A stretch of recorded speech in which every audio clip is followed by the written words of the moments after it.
चंद्रानं आपलंच करायचं. पण पार्वती माता बोलू लागले, तुम्ही वारंवार का भजन करताय? वारंवार दुसरी कामधाम काही आहेत का नाही?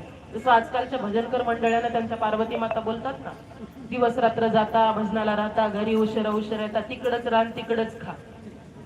आहेत की नाही? अनुभव आहेत ना आपल्या जीवनामध्ये.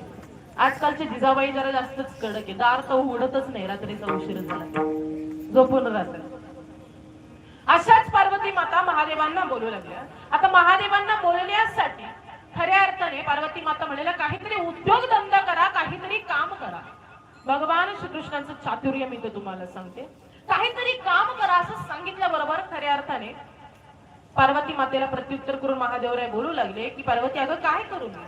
भजन आहे याच्या पलीकडे मला दुसरं काही जमत नाही. दुसरा झोपतो तो तांडव, याच्या पलीकडे मी काही करू शकत नाही. काहीतरी व्यवसाय करा, शेतीवाडी करा, जा ते भगवान श्रीकृष्णांना जाऊन विचारा. नाही रोज काही ना काहीतरी उद्योग करत असतो तो देव. पार्वती मातेने सांगावं. महादेवांनी भगवान श्रीकृष्णांकडे जावं. देव किती चतुरी बघा, लक्षपूर्वक ऐका. देवाला सांगितलं, देवा आमच्या गृहमंत्रींनी सांगितलेलं आहे काहीतरी कामधाम करा, नाही ऐकलं तर 2 वेळचं जेवणही नीट मिळणार. तेव्हा मला सांगा, शेती काहीतरी करायची, कैलासामध्ये शेतीसाठी काही जागा नाहीये. आता करावी शेती तुमच्याकडेच करावी. द्वापार युगामध्ये तो शेती करतो, मला सांगा फक्त शेती कशी करायची? मग भगवान शंकर बोलू लागले, कुठे करायची शेती तुम्हाला? तेव्हा ते सगळंच तुम्ही देणार आहात मला. भगवान श्रीकृष्णाचे चातुर्य बघा. भगवान श्रीकृष्ण बोलू लागले, जमीन मी देणार, नांगर मी देणार, बैल मी देणार आणि खतही मीच देणार. मग मला काय फायदा? आता सगळं मी देणार म्हणलं मला फायदा काय? तर महादेवराय म्हणू लागले की, देवा पीक ज्या वेळेस जमिनीमध्ये लावल ना, त्यास अर्ध तुम्हाला आणि अर्ध मला, असं करून आपण घेऊ. हा फायदा तुमचा आणि माझा देखील झाला. मग देव बोलू लागले, काय लावायचं आहे तुम्हाला? महादेव भगवान श्रीकृष्णांना म्हणतात की, देवा याचंही मला काही नॉलेज नाही, आता तुम्हीच सांगा काय लावू. त्यास भगवान श्रीकृष्णांचं चातुर्य पहा. तुम्हाला लावायचं आहे ना, तुम्ही भुईमुग लावा. आता भुईमुग लावा हे सांगितल्याबरोबर पार्वती मातेला सांगितलं की, देवाशी डील झालेलं आहे आमचं, अर्ध त्याला अर्ध आम्हाला. पार्वती माता म्हणाल्या, तसं नाही, काय करा, जमिनीचा खालचा भाग भगवान श्रीकृष्णांना द्या आणि वरचा भाग आपण घेऊ.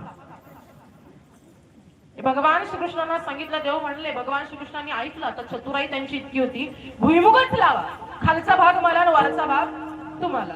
आता भुईमुग लावला. महादेवांनी शेतीमध्ये काम केलं, चांगलं काम केलं आणि भुईमुग लावती. शेंगा कोणाला गेल्या? सगळ्या भगवान श्रीकृष्णांना. आणि वरचा सगळा जो पाला पाचोळा काड्या काय होत्या ते महादेव घेऊन गेले. पार्वती माता म्हणाल्या, तुम्ही इतके भोळे आहात ना महादेव, इतके भोळे आहात. हे भोळ्या शंकरा आवड तुला बिराची. महादेवराय तुम्ही इतके भोळे आहात, भुईमुग लावला तर मग शेंगा आपल्याला घ्यायच्या ना तुम्ही. आता हे नको. आता देवाला सांगा की, देवा खालचा भाग तुम्ही घेतला, आता खालचा भाग आम्हाला जर वरचा तुम्ही घ्या. पुन्हा महादेव महाराज आपल्या श्रीकृष्णांकडे गेले आणि श्रीकृष्णांना बोलू लागले की, देवा आता खालचा भाग आम्ही घेणार, वरचा भाग तुम्ही घ्या. भगवान श्रीकृष्ण म्हणले, काय लावताय शेतीमध्ये? महादेव म्हणले, तुम्हीच सांगा देवा काय लावू? बाजरी लावा की. आता बाजरी लावली, शेतीमध्ये काम सुंदर केलं आणि बाजरी लावल्यानंतर जे मालमत्ता होते ते कोण घेऊन गेलं? भगवान श्रीकृष्ण. आणि काड्या काड्या होत्या ते कोण घेऊन गेलं? महादेव घेऊन गेले. पुन्हा पार्वती माता चिडल्या, देवाला सांगा वरचा भाग नाही, खालचा भाग नाही, आम्हाला मधला भाग पाहिजे.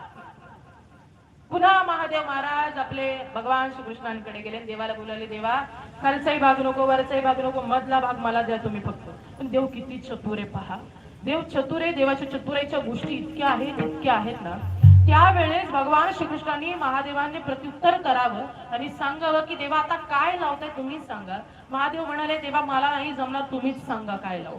त्यावेळेस मधला भाग जर तुम्हाला घ्यायचा असेल ना, तर खऱ्या अर्थाने मका लावा की. आता मकाचा खालचाही भाग नाही, वरचाही भाग नाही, मधल्या काड्या कोण घेऊन गेलं? महादेव घेऊन गेला. आणि जसे मका जो होता तो भगवान श्रीकृष्ण घेऊन गेले. देव इतका चतुर आहे, इतका चतुर आहे.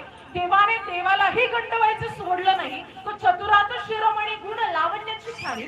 भगवान परमात्मा इतका चतुर आहे, पण त्याच्या चतुराईमध्ये तुम्ही आम्ही फसतो का हो? फसतो. तो केव्हा? ज्या वेळेस एखादा जीव मोह मायेच्या बंधनामध्ये अडकतो त्यावेळेस त्याने समजून जायचं की भगवान परमात्म्याने चातुर्यत्व सुरू केलेलं आहे. विठ्ठला विठ्ठला